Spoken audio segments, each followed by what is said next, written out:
المکرمہ کی سرزمین ہے. مکہ المکرمہ میں کوئی کسی کی مدد نہیں کرتا تھا. یہ مذہب اسلام سے پہلے کا دور میں بتاتا ہوں, جب مذہب اسلام صحیح سے پھیلا نہیں تھا, اس سے پہلے کا دور ہے. کوئی کسی کی مدد نہیں کرتا تھا. حضرت بلال حبشی کمرے کے اندر بند ہے. ادھر سے میرے نبی صلی اللہ علیہ وسلم کا گزر ہو رہا ہے. میرے نبی کے کانوں میں آہ کی آواز آئی. جب میرے مصطفیٰ نے آہ کی آواز سنی تو مصطفیٰ جان رحمت کے قدم مبارک وہیں پہ ٹھہر گئے. میرے مصطفیٰ ادھر کو پلٹے جدھر سے آہ کی آواز آ رہی تھی. آپ نے دروازے پہ دستک دی, اندر سے آواز آیا دروازہ کھلا ہوا ہے, اندر آ جاؤ. میرے مصطفیٰ اندر داخل ہوئے. جب اندر داخل ہوئے تو کیا دیکھتے ہیں, ایک حبشی غلام ہے, اس کے ہاتھ میں چکی چلانے کا وہ جو ہوتا ہے سسٹم, وہ سسٹم ہے, اور وہ چکی چلانے کی کوشش کر رہا ہے لیکن اس سے چکی چل نہیں رہی ہے. اور سامنے گیہوں موجود ہے, آٹا تیار کرنا ہے. میرے مصطفیٰ نے پوچھا, اے نوجوان ذرا یہ تو بتا تمہارا نام کیا ہے؟ اس سامنے والے نے کہا تھا, جی مجھے بلال حبشی کہا جاتا ہے. یہ تم کام کیوں کر رہے ہو؟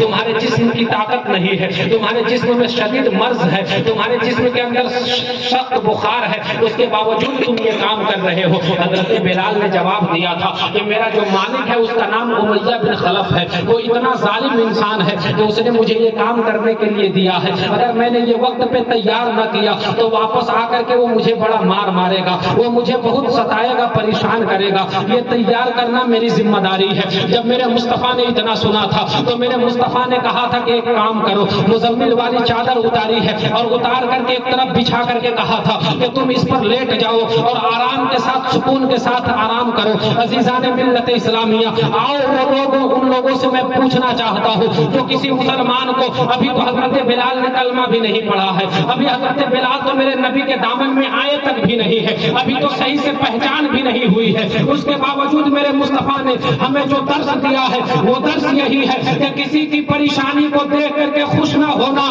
بلکہ اگر کوئی مسلمان پریشان ہو رہا ہو یا کوئی دوسرا بھی ہو تو اس کی پریشانی میں شریک ہو جانا. میرے مصطفیٰ نے کہا تھا کہ تم آرام کرو, تب حضرت بلال نے کہا تھا کہ اگر میں آرام کرنے لگا تو پھر یہ چکی کون چلائے گا, اور اگر یہ سامان تیار نہ ہوا تو میرا آقا آ کر کے مجھے بہت مارے گا. میرے مصطفیٰ نے کہا تھا تم آرام کرو, یہ چکی آج میں چلاؤں گا, یہ تمہارا سامان آج میں تیار کروں گا. یہ کون کہہ رہا ہے؟ جو معراج میں گئے تو عرش اعظم پہ گئے تو فرشتوں کی امامت کی ہے. میرے مصطفیٰ نے تمام نبیوں کی امامت کی ہے. میرے مصطفیٰ سے افضل کوئی نہ پیدا ہوا ہے, نہ قیامت تک کوئی پیدا ہو سکتا ہے. میرے مصطفیٰ نے کہا تھا کہ یہ چکی آج میں چلاؤں گا. حضرت بلال آرام کرنے لگے. میرے مصطفیٰ نے جب چکی کی طرف ہاتھ بڑھائی ہے, حضرت جبرائیل امین آ جاتے ہیں. حضرت جبرائیل کہتے ہیں, یا رسول اللہ آپ یہ کیا کر رہے ہیں؟ غلام کے رہتے ہوئے آقا کام کرے یہ اچھا نہیں لگتا. یا رسول اللہ آپ پیچھے ہٹ جائیں, آج میں چکی چلاؤں گا. میرے مصطفیٰ نے کہا تھا, جبرائیل یہ چکی آج کوئی نہیں چلائے گا, یہ چکی میں چلاؤں گا, کیونکہ صرف چکی کے پاٹ نہیں گھمانے ہیں بلکہ کسی کے دل کو محمد کی طرف گھمانا ہے, کسی کے دل کو محمد کی طرف گھمانا ہے. حضرت جبرائیل پیچھے ہٹ گئے. میرے مصطفیٰ نے آٹا تیار کیا ہے. پورا جب سامان تیار ہو گیا میرے مصطفیٰ جانے لگے. حضرت بلال نے پوچھا تھا, وہ جانے والے ایک بات تو بتا, آج تک مدینے میں کوئی کسی کی پریشانی میں نہیں شامل ہوتا, تم پہلے انسان ہو کہ جو کسی کی پریشانی میں شریک ہو رہے ہو. ذرا بتاؤ تمہارا نام کیا ہے یا تم کہاں سے آئے ہو؟ حضرت بلال نے جب یہ کہا, میرے مصطفیٰ نے کہا تھا کہ آج نہ پوچھ, کل میں پھر آؤں گا اور تیرا کام کر کے جاؤں گا.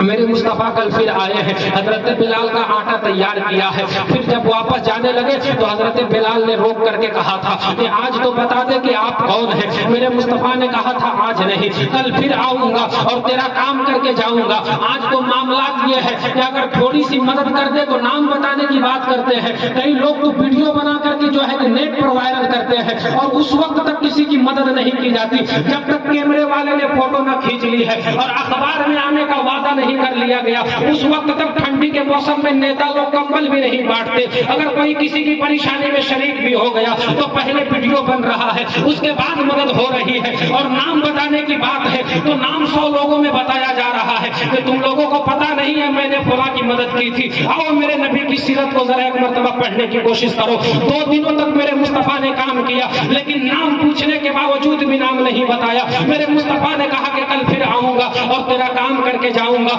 تیسرے دن میرے نبی آئے ہیں اور آ کر کے چکی چلایا ہے اور چکی چلا کر جب جانے لگے تو حضرت بلال نے کہا تھا کہ آج تو اپنا نام بتا دے. اگر نام نہیں بتا سکتے تو آپ کس گھرانے میں رہتے ہیں یہ تو بتا دے کم سے کم.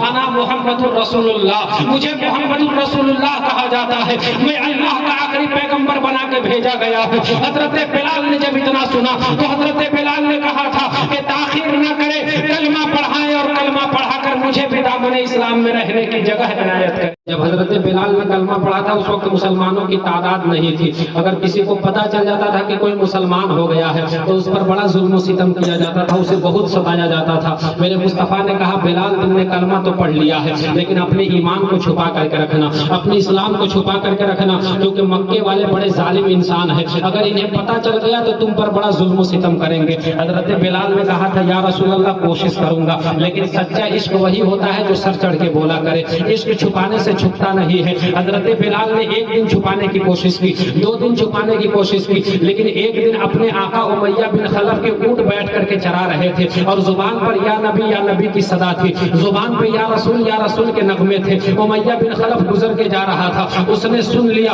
سننے کے بعد کہا بلال تم نے کس کا نام لے لیا ہے؟ حضرت بلال نے کہا کہ تم نے سن ہی لیا ہے تو اب پوری بات سن لے، میں نے ان کا کلمہ پڑھ لیا ہے اور کلمہ پڑھ کر میں نے اسلام کو قبول کر لیا ہے۔ جب اتنا امیہ بن خلف نے سنا تو امیہ بن خلف نے کہا تھا تم نے کلمہ پڑھ لیا ہے، تمہیں پتا ہے میں کیا کر سکتا ہوں؟ حضرت بلال نے کہا کہ کیا کر سکتا ہے؟ امیہ بن خلف نے کہا تمہاری جان نکال سکتا ہوں، تمہاری جان نکال سکتا ہوں، تمہیں بہت مار ماروں گا۔ حضرت بلال نے کہا تو کچھ بھی نہیں کر سکتا اور جو کرنا ہے کر لے، لیکن نبی کا دامن تو اب چھوٹنے والا نہیں ہے، جو میں نے کر دیا سو کر دیا، اب اس سے میں بدلنے والا نہیں ہوں۔ امیہ بن خلف نے مارنا شروع کیا، لیکن کیا دیکھتا ہے کہ جتنا بلال کو مارتا جا رہا ہوں بلال کا ایمان اتنا مضبوط ہوتا جا رہا ہے، جتنا بلال کو مارتا جا رہا ہوں بلال کی زبان پہ کبھی یہ نہیں آ رہا ہے کہ مجھے چھوڑ دے، اب میں نبی کا دامن چھوڑ دوں گا۔ بلال یہ نہیں کہتے بلکہ جتنی مار پڑتی جا رہی ہے حضرت بلال یا رسول کے نغمے اپنی زبان پہ لا رہے ہیں۔